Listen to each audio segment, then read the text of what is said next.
আমি অনেকদিন ধরেই ভিডিও শুরু করার আগে একটা জিনিস বলতে ভুইলা যাইতেছি যে আমরা বেশিরভাগ সময়ই যখন কোনো একটা প্রজেক্টকে করি, ইটস নট ম্যান্ডেটরি যে একেবারে কমপ্লিটলি লাইন টু লাইন আপনাকে কপি করতে হবে।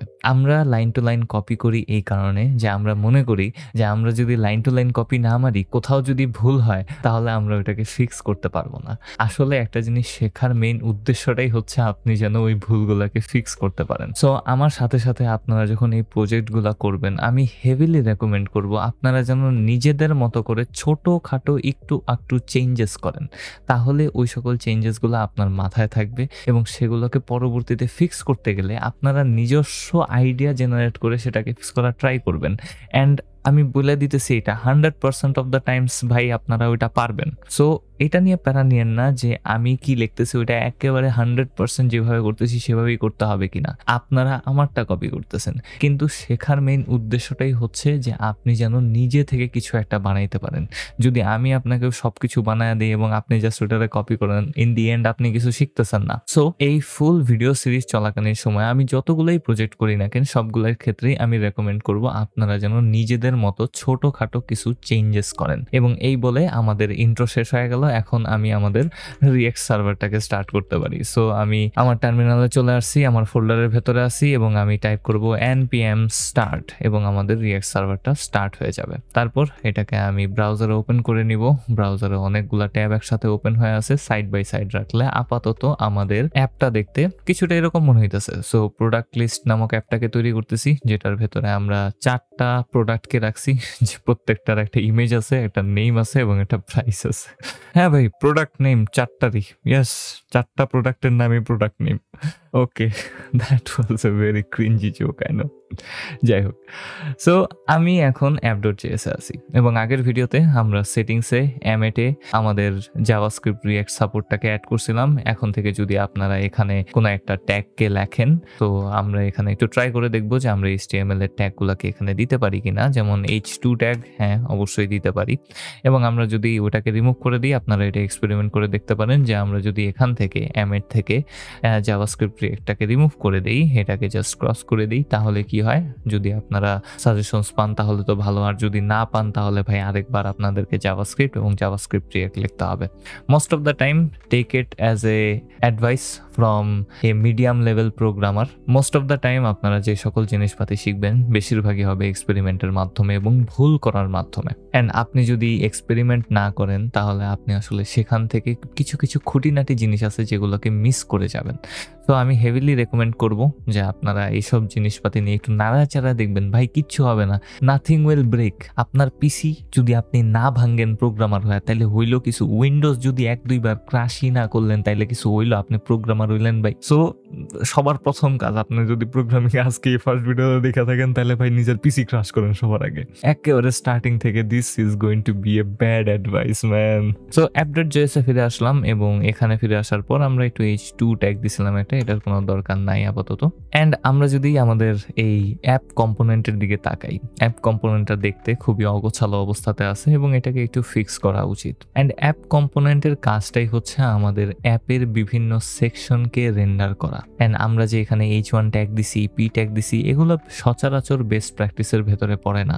h1 এবং p ট্যাগের মাধ্যমে আমরা আমাদের হেডিংটাকে দিছি, এই কারণে আমরা এটার জন্য আলাদা একটা কম্পোনেন্টকে তৈরি করতে পারি যেটার ভেতরে আমরা জাস্ট হেডিং এর কাজগুলো করব। সো রিঅ্যাক্টের ক্ষেত্রে আমরা এই সকল কিছুকে আলাদা আলাদা কম্পোনেন্টে ভাগ করে দিব, যেন আমরা আমাদের এই সকল কম্পোনেন্টের কাজগুলো অথবা এই সকল সেকশনের কাজগুলোকে আলাদা কোনো একটা জায়গাতে করতে পারি ভালোভাবে, যেন অগোছালো অবস্থাতে না আসে। সো আমরা এখন আমাদের হেডিং এর জন্য একটা কম্পোনেন্টকে তৈরি করব। সো কম্পোনেন্টস ফোল্ডারটা আগের বার তৈরি করছিলাম এবং এটার ভেতরে আমরা হেডিং নামে একটা কম্পোনেন্ট ফাইলকে তৈরি করব। সো হেডিং এর এইচটা অবশ্যই বড় হাতের দিতে হবে কারণ আমরা কম্পোনেন্টকে তৈরি করতেছি এবং এটা হবে heading.js।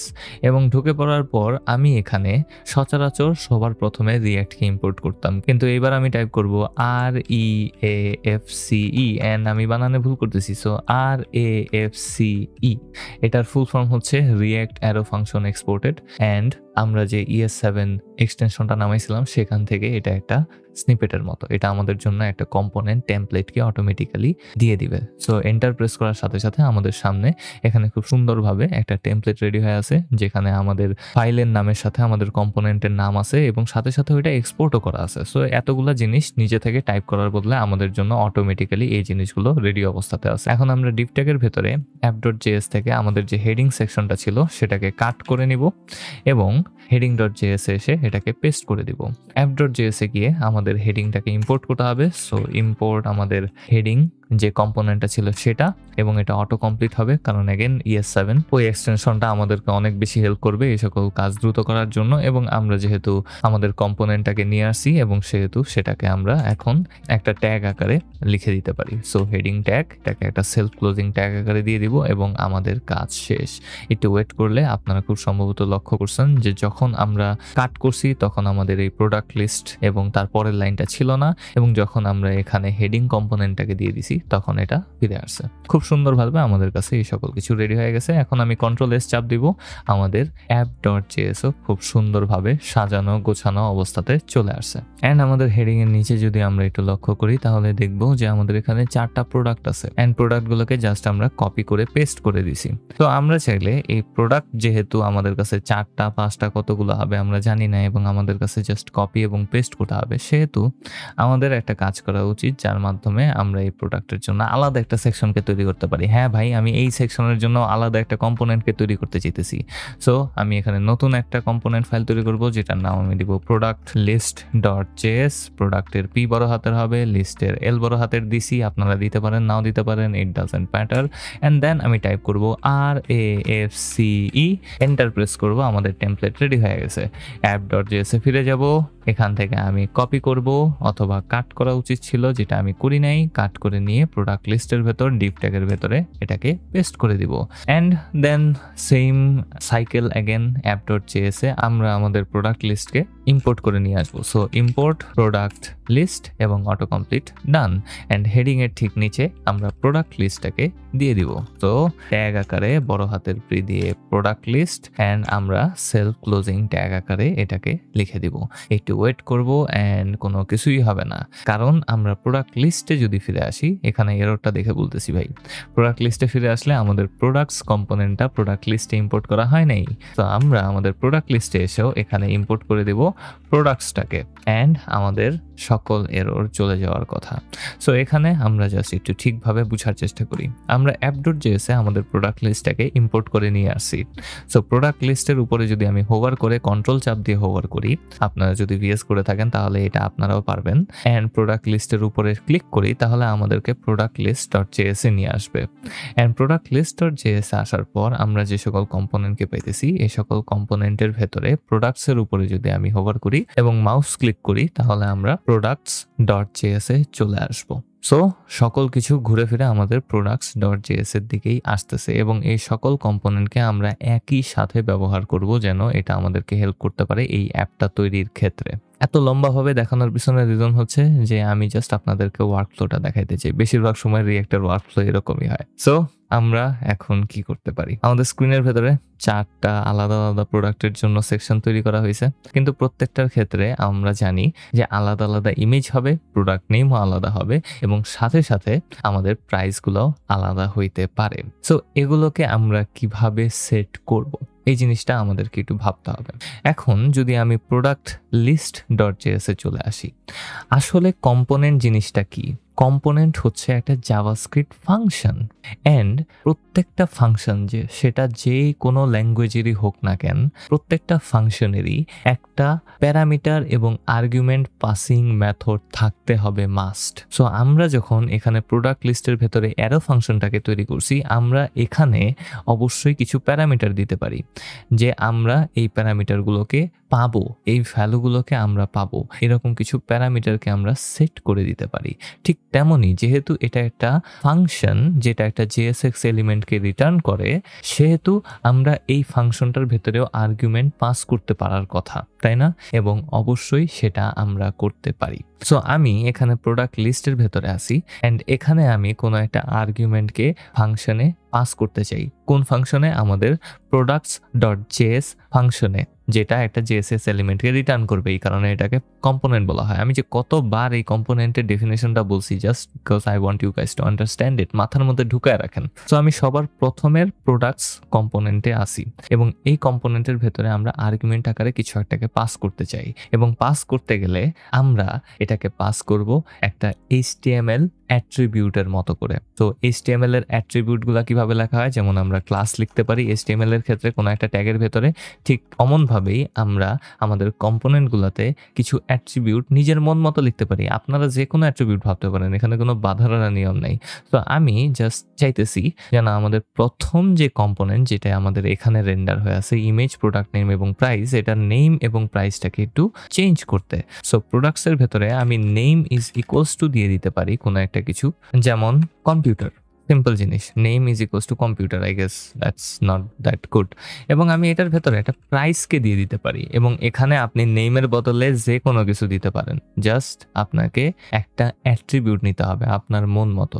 এবং প্রাইসের ভেতরেও আমরা কোনো একটা কিছুকে দিয়ে দিতে পারি, যেমন প্রাইস হবে 200। ওকে, কম্পিউটারের প্রাইস 200 টাকা দিয়ে আমরা কম্পিউটার পেতেছি।